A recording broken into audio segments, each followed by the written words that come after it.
Selamat bertemu lagi, saudara dan saudari yang dikasihi, saudara dan saudari seiman yang dikasihi, di mana-mana saudara dan saudari berada.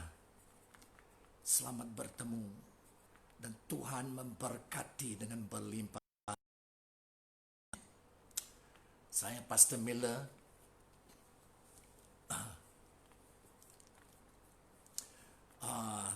Tajuk khotbah saya hari ini, saya mau sambung apa yang saya kongsi kurang lebih 2 minggu yang lalu, yaitu pekerjaan Roh Kudus di dalam gereja dan melalui gereja. Pekerjaan Roh Kudus di dalam hidup Kristen yang dipenuhi oleh Roh Kudus dan melalui Kristen. Amen. Mari kita melihat kepada Markus pasal 16 ayat 19 dan 20. Ini adalah waktunya sebelum Yesus terangkat dan balik ke surga. Ayat 19 mengata, sesudah Tuhan Yesus berbicara demikian kepada mereka, kepada murid-muridnya, terangkatlah ia ke surga, lalu duduk kanan Allah surga.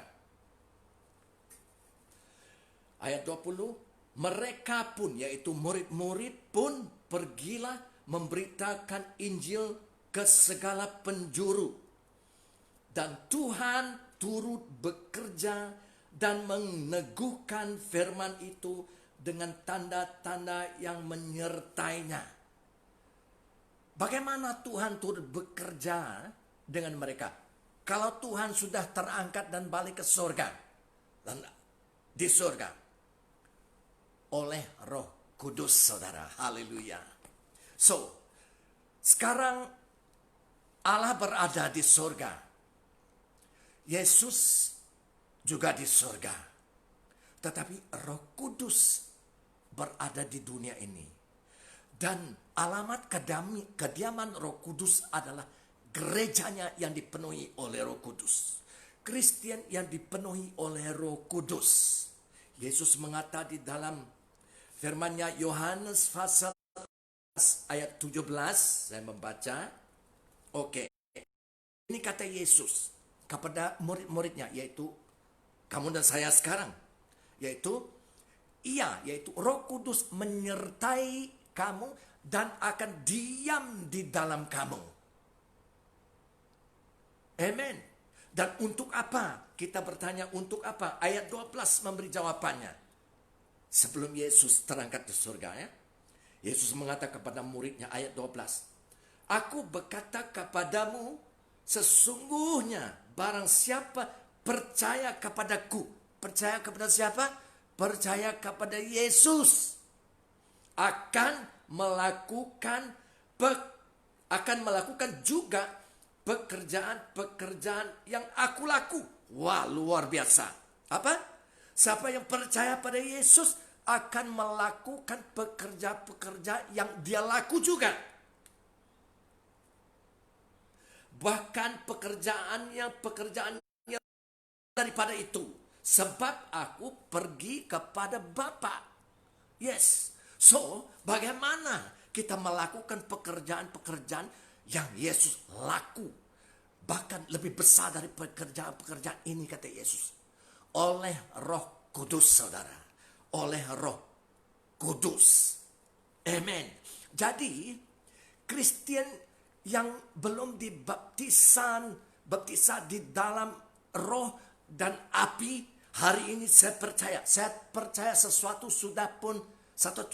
keajaiban sedang berlaku sekarang. Sedang saya bercakap, saya percaya di mana saudara dan saudari yang dikasihi berada, di timur, di barat, selatan, utara kah, tidak terlihat jauhnya. Roh Kudus boleh melakukan sesuatu. Saudara yang percaya, Roh Kudus boleh turun dan memenuhi saudara. Sekarang juga keajaiban sedang bergerak. Amen. Bagaimana saya tahu? Karena di dalam Kisah Para Rasul pasal 10 ayat 43, sampai 46 saya bacanya. Kita dengar bersamanya. Ini adalah kisah Petrus yang pergi ke rumah Cornelius di Kaisarea memberitakan Injil tentang Yesus Kristus. Dan kita membaca ayat 43. Kata Petrus, tentang dialah semua nabi bersaksi. Tentang siapa?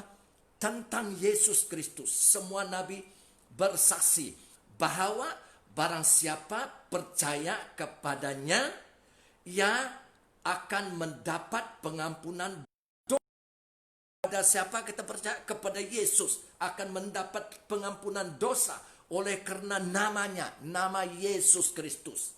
Ayat 4, kemudian satu ayat setelahnya, ketika Petrus sedang berkata demikian, turun semua orang yang mendengarkan pemberitaan itu, dan semua orang percaya dari golongan bersunat yang menyertai Petrus, yaitu murid-murid bangsa Yahudi yang menyertai Petrus ke rumah Cornelius.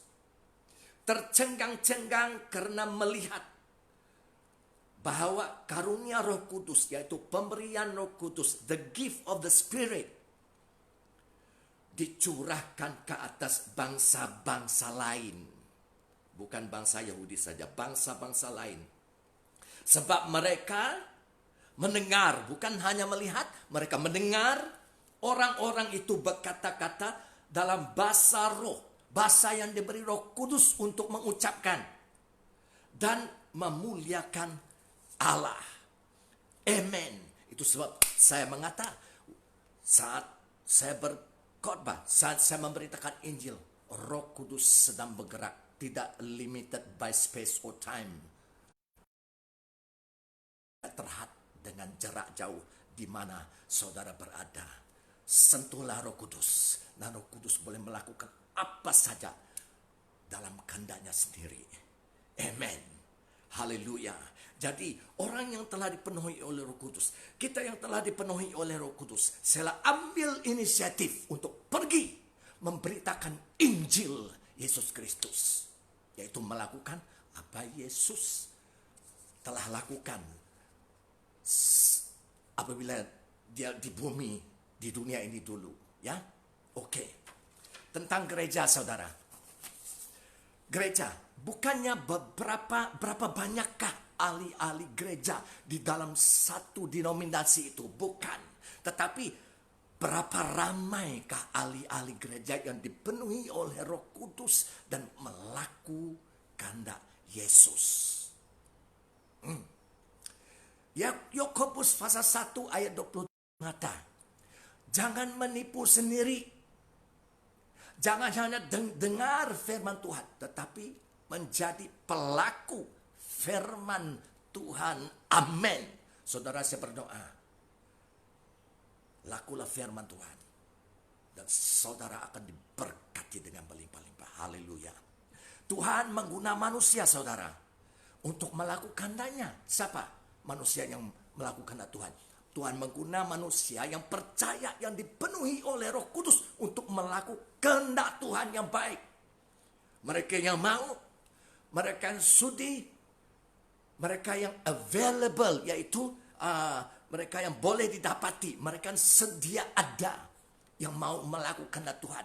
Sebenarnya Tuhan mau menggunakan semua gereja untuk melakukan kehendaknya yang baik. Ya, setan juga menggunakan manusia untuk melakukan kehendaknya yang jahat. Yes. Pada akhir zaman ini, saya berdoa agar semua kita yang percaya Yesus, gereja Tuhan, terus mau dipakai oleh Tuhan, yang dipenuhi oleh Roh Kudus, melakukan apa yang Yesus telah laku semasa dia di bumi ini. Haleluya.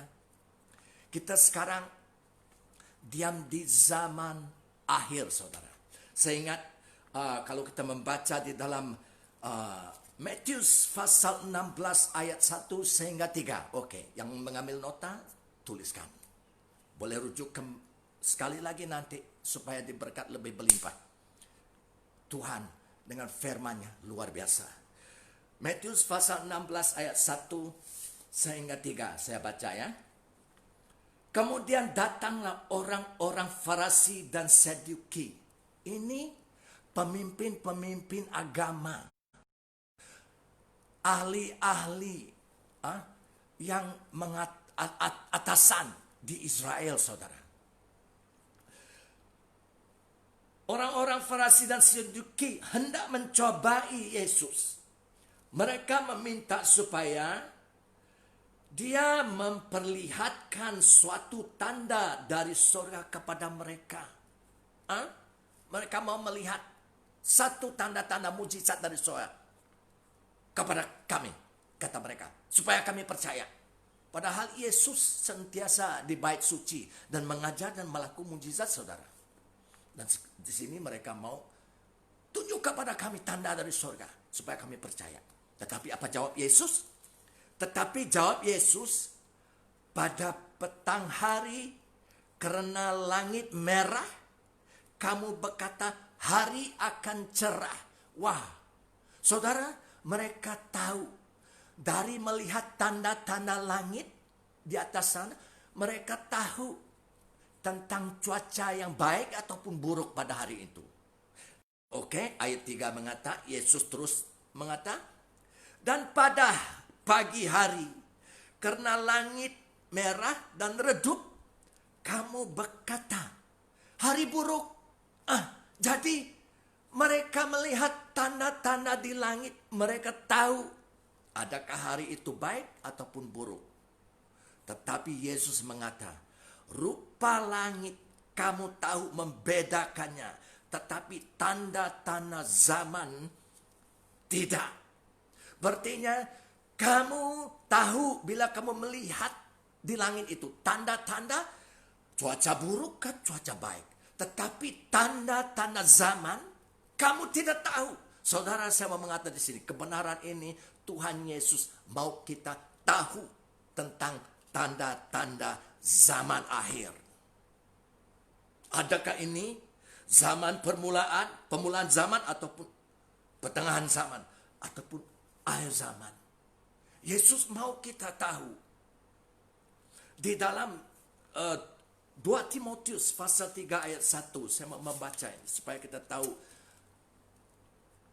melalui firman Tuhan. Yes, amen. Alkitab ya. 2 Timotius pasal 3 ayat 1. Sebab kita sekarang diam, hidup di di hari-hari terakhir yang terakhir. Saya membaca 2 Timotius pasal 3 ayat 1. Ketahuilah bahwa pada hari-hari terakhir akan datang masa yang sukar, masa yang susah, masa yang bahaya. Dalam bahasa Yunani, saudara, perjanjian baru adalah ditulis dalam bahasa Yunani. Perjanjian lama ditulis dalam bahasa Ibrani. Dan diterjemah di sini kepada bahasa Inggris, bahasa Iban, bahasa Melayu, bahasa Indonesia, bahasa apapun. Banyak berbagai bahasa. Oke? Bahasa Yunani, perkataan hari-hari terakhir itu dalam bahasa Melayu adalah hari-hari terakhir yang terakhir. Dalam bahasa Inggris, the last of the last days. Itu dia. Jadi, saudara, sekarang kita adalah generasi yang hidup pada hari-hari terakhir yang terakhir ini. Bagaimana kita tahu? Saudara, ayat 2 sampai 5 ataupun seterusnya sampai habis pasal 3 itu boleh baca. Memberitahu kepada kita tanda-tandanya kita sedang hidup di dalam hari-hari terakhir yang terakhir. Saya membaca apa tandanya. Ayat 2. Manusia akan menyintai dirinya sendiri. Lovers of themselves. Self-centeredness. Tidak cintai orang lain, hanya diri. Aku saja, ya. Dan menjadi hamba uang. Lovers of money. Cintakan uang. Karena uang rela membuat apa saja. Mereka akan membual dan menyombongkan diri. Membual berartinya cakap besar, ya, dan sombong. Mereka akan menjadi pemfitnah. Pemfitnah di sini adalah dalam Inggris blasphemous, yaitu menentang Allah yang mencipta alam semesta, langit dan bumi dan segala isinya.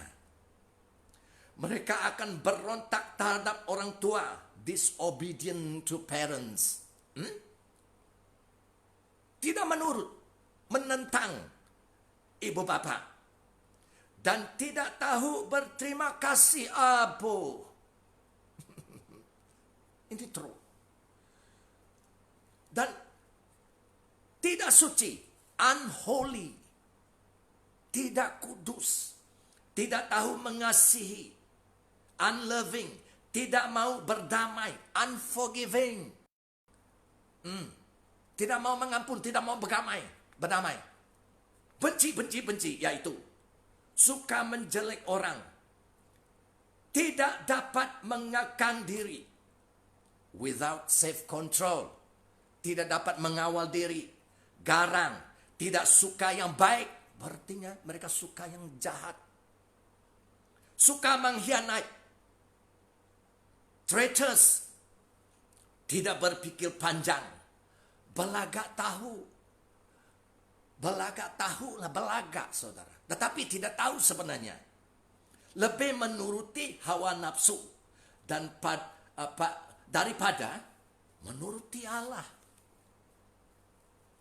Dan saya membaca ayat 5 dalam Visibonio, bahasa Melayu ya. Ayat 5 mengatakan, mereka menjalankan kewajiban agama tetapi menyangkal kuasanya.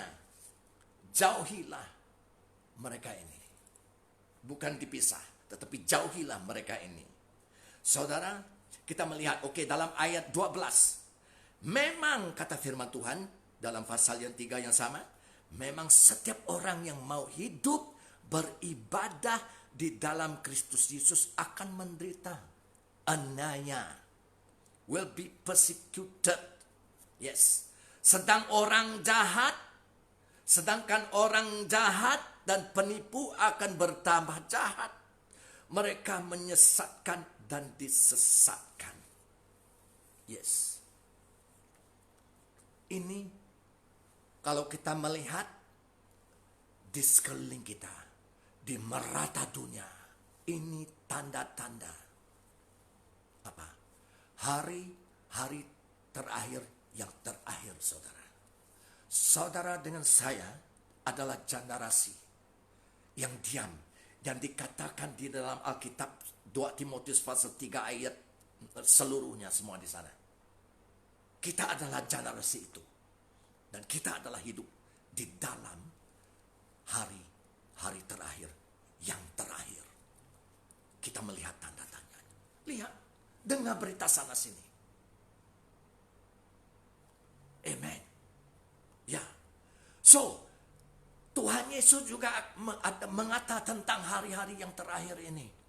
Di dalam Yohanes pasal 6 ayat 45, Yesus mengatakan, semua akan diajar oleh Allah.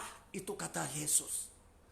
Pada hari-hari yang terakhir ini, yang terakhir, semua akan diajar oleh Allah. Siapa semua itu? Yang percaya pada Yesus, yang mau diajar oleh Allah. Itu dia.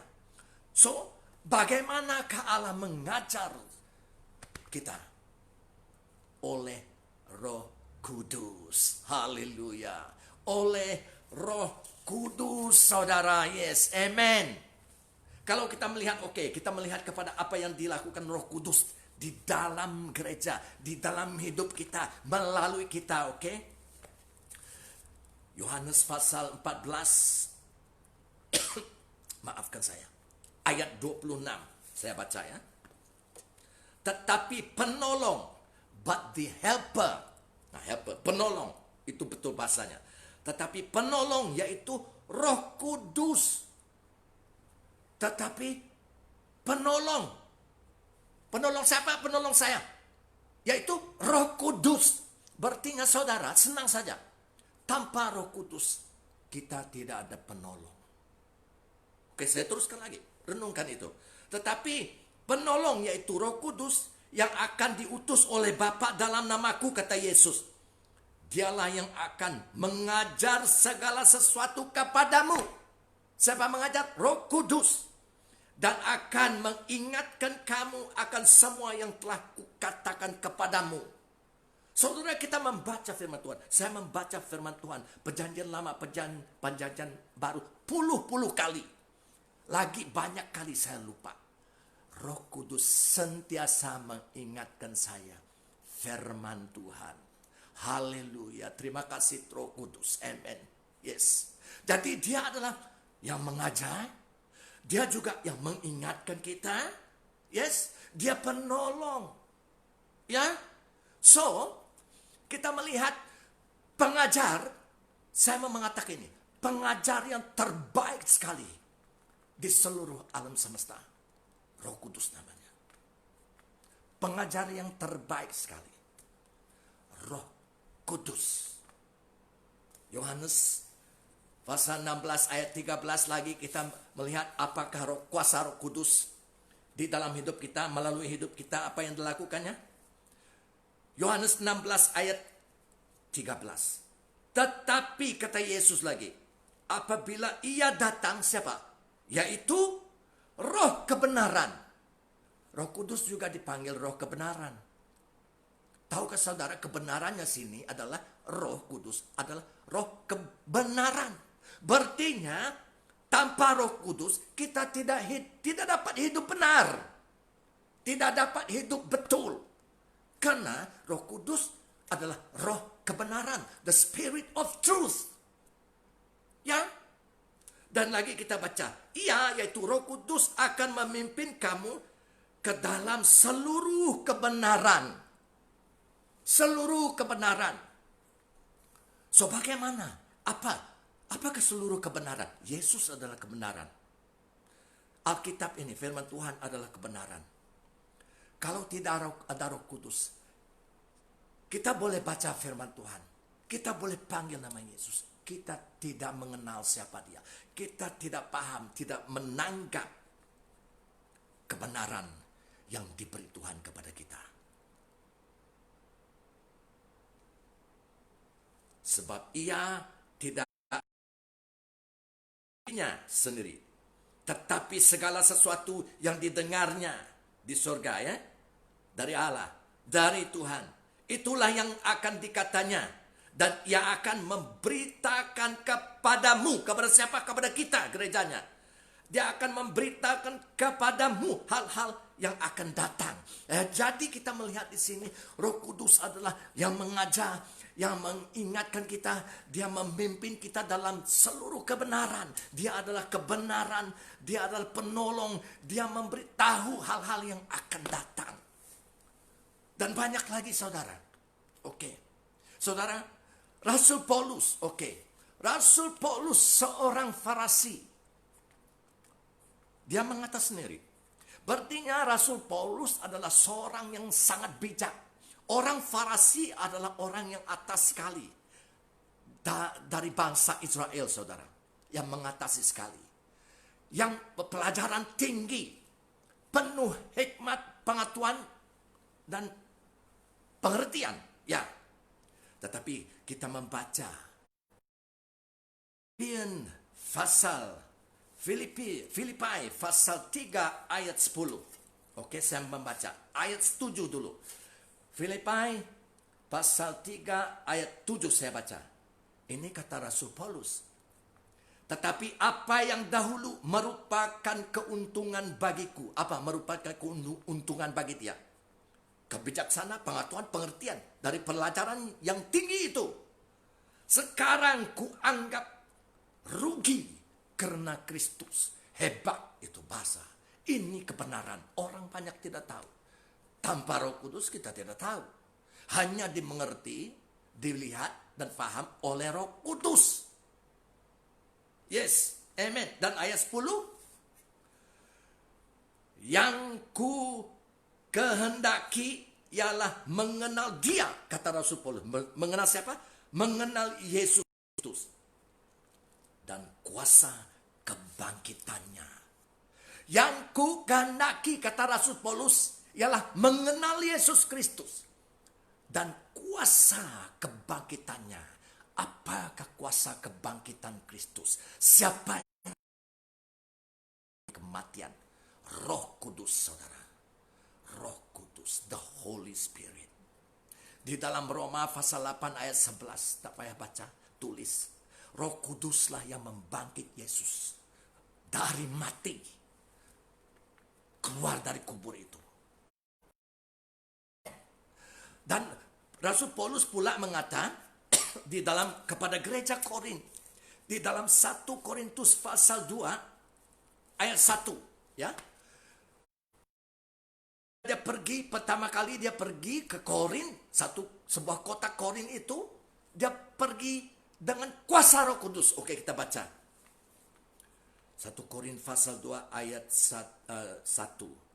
Demikian pula ketika aku datang kepadamu, yaitu mereka yang di Korin, saudara-saudara, aku tidak datang dengan kata-kata yang indah atau dengan hikmat, yaitu hikmat manusia, hikmat dunia ini, tidak. Untuk menyampaikan kesaksian Allah kepada kamu, yaitu untuk menyampaikan berita baik tentang Yesus Kristus. Dan kita membaca ayat 4 dan 5. Baik perkataanku maupun pemberitaanku tidak kusampaikan dengan kata-kata hikmat yang meyakinkan. Haleluya. Tetapi dengan keyakinan akan kekuatan roh.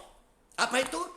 Keyakinan aku adalah kuasa Roh Kudus. Amin. Haleluya. Supaya, kata dia, iman kamu jangan bergantung pada hikmat manusia, tetapi kepada kekuatan Allah. Kemuliaan bagi Tuhan. Yes. So, saudara, hari ini sekali lagi saya mau mengingatkan, firman yang saya beritakan, Injil yang saya beritakan adalah firman Tuhan dengan kuasa Roh Kudus. Itu sebab saya percaya di mana saja saudara-saudari yang dikasihi berada, saudara boleh percaya. Saudara boleh dipenuhi Roh Kudus. Roh Kudus yang melakukan kehendaknya. Kita salurannya saja. Kemuliaan harus kembali kepada Allah Bapa, Tuhan Yesus Kristus. Amin. Yes. Berartinya apa yang saya berita, mungkin kamu dengar, ini firman Tuhan, kebenaran Tuhan. Yang saya berita, kamu dengar, kamu menangkapnya. Yes. Tetapi dalam masa yang sama, Roh Kudus boleh mengatakan sesuatu kepada kamu melalui apa yang saya beritakan, tetapi bukan sama dengan apa yang saya keluar dengan perkataan saya. Mengerti? Berarti Roh Kudus boleh mengatakan kepada kamu yang mendengar satu kebenaran yang lain. Dia boleh melayani kamu cara tersendirinya. Oke, mari kita melihat kembali kepada Kisah Para Rasul pasal 10. Ayat 43 dan 44 saya menerangkannya. Karena bukan hanya, kalau kita mendengar radio, 5 orang di dalam rumah itu mendengar satu radio, dan pembaca beritanya pun kedengaran. Semua 5 orang itu akan mendengar berita yang sama. Nah, itu dari dunia ini. Tetapi Roh Kudus dari surga, kita yang dipenuhi Roh sebagai murid Yesus, Kristen yang dipenuhi oleh Roh Kudus, sesiapa saja boleh melayani, boleh memberitakan Injil. Luar biasa. Orang boleh mendengar kebenaran yang kamu dan saya beritakan.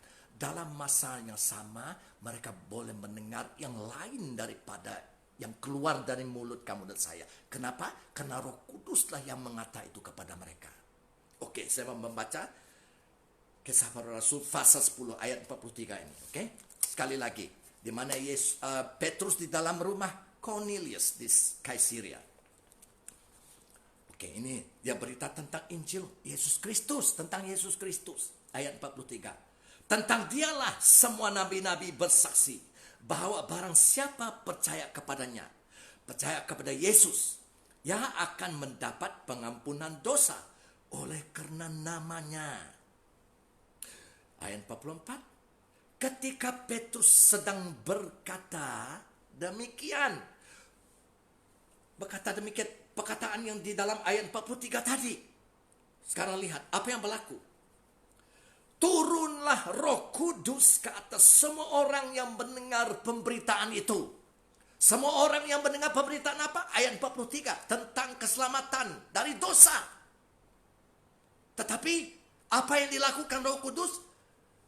Dia turun ke atas semua orang yang mendengar.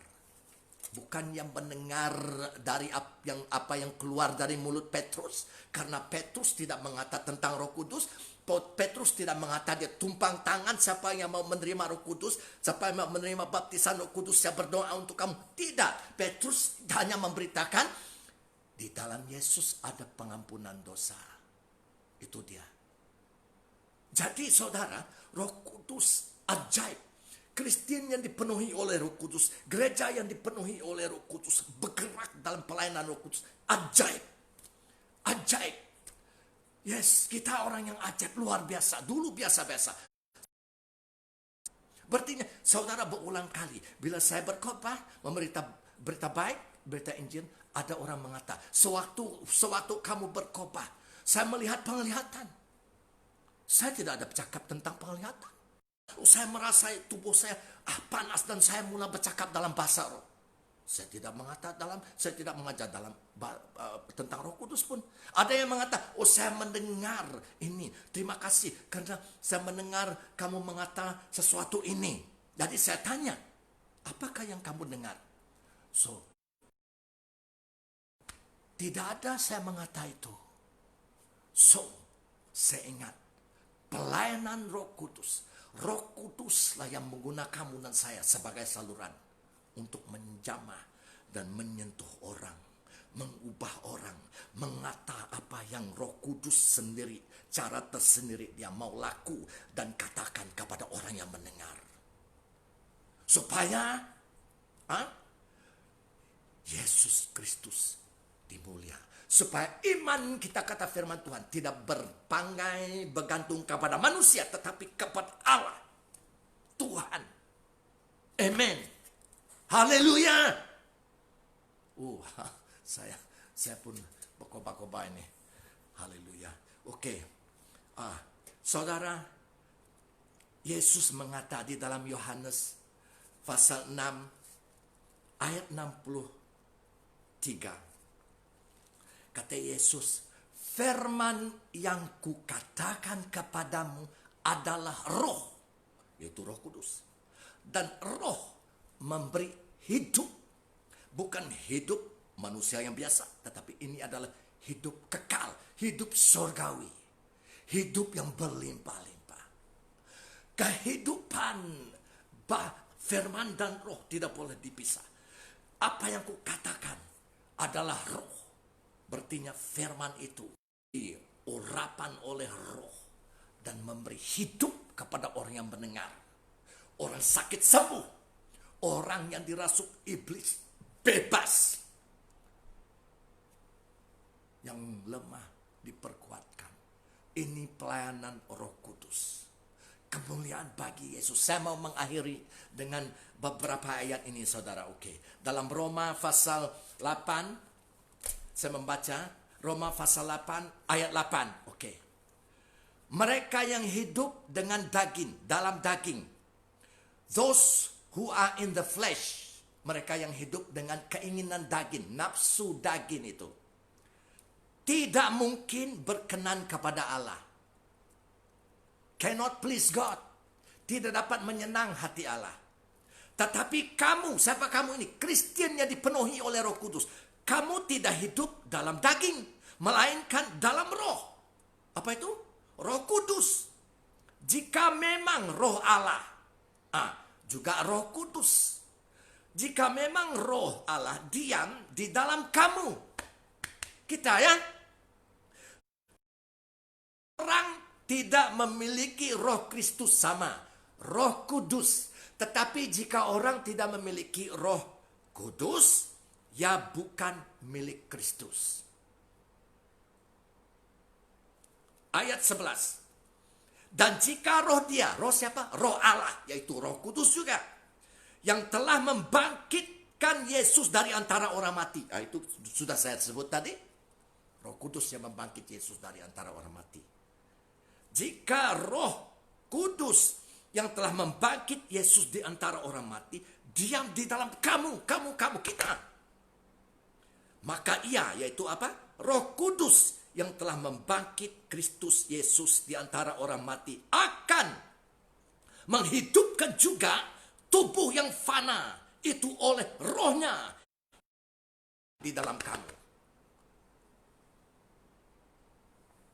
Roh yang membangkit Yesus dari kubur, hidup semula dalam tubuhnya baru. Roh itu juga membangkitkan, menghidupkan juga kita. Tubuh yang fana, our mortal body. Ya, jadi saudara, bukan hanya sehat rohani, tetapi jasmani sehat juga. Amen. Roh yang diam di dalam kita. Sorry, maafkan. Ayat 14. Semua orang yang dipimpin Roh Allah, yaitu Roh Kudus, adalah anak Allah. Kemuliaan bagi Tuhan Yesus Kristus, Allah Bapa, kekal selama-lamanya, diberkati. Amin.